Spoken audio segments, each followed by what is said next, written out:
நம்ம Ashwin sweets and snacks export பண்றதுக்கு 7373041434 மற்றும் www.ashwinsweets.com கான்டாக்ட் பண்ணுங்க.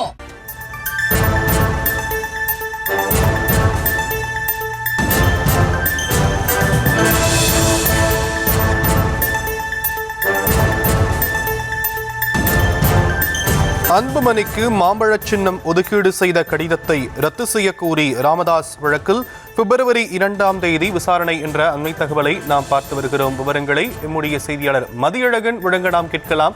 மதியழகன், ராமதாஸ் தொடர்ந்த வழக்கில் நீதிமன்றம் பிப்ரவரி 2ஆம் தேதி விசாரணை அப்படின்னு சொல்லியிருக்கிறாங்க. வழக்கின் முழு விவரங்கள். பாமக உரிமை தொடர்பாக தலைவர் அன்புமணிக்கு நிறுவனர் ராமதாஸ் இடையில் மோதல் நடந்து வரும் சூழலில் கட்சிக்கு மாம்பழ சின்னம் ஒதுக்கீடு செய்துள்ளதாக தேர்தல் ஆணையம் அன்புமணி முகவரிக்கு கடிதம் அனுப்பியிருந்தது. இந்த கடிதத்தை ரத்து செய்து தனது முகவரிக்கு கடிதம் அனுப்ப உத்தரவிடக் கோரி கட்சியினுடைய நிறுவனர் ராமதாஸ் சென்னை நீதிமன்றத்தில் மனு தாக்கல் செய்திருக்கிறார். அந்த மனுவில் கடந்த 2025 மே மாதமே பதவிக்காலம் முடிந்த நிலையில் கட்சியின் தலைவராக நீடிப்பதாக போலி ஆவணங்களை தாக்கல் செய்துள்ளதாக அன்புமணி மீது ராமதாஸ் தரப்பில் குற்றம் சாட்டப்பட்டுள்ளது.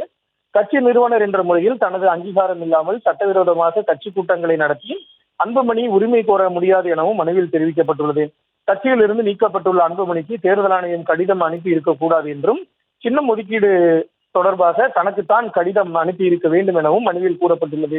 மேலும் டெல்லி உயர்நீதிமன்றத்தில் தேர்தல் ஆணையம் மாம்பழ சின்னத்தை யாருக்கும் ஒதுக்காமல் முடக்கும் என உத்தரவாதம் அளித்திருந்தது. ஆனால் இதனால் வரை சின்னத்தை முடக்கவில்லை எனவும் மனுவில் தெரிவிக்கப்பட்டுள்ளது.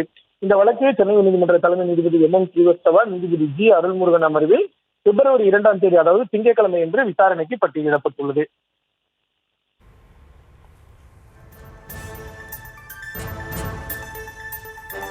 தற்போதைய விவரங்களுக்கு நன்றி மதியழகன். நம்ம Ashwin sweets and snacks export பண்றதுக்கு 7373041434 மற்றும் www.ashwinsweets.com கான்டாக்ட் பண்ணுங்க.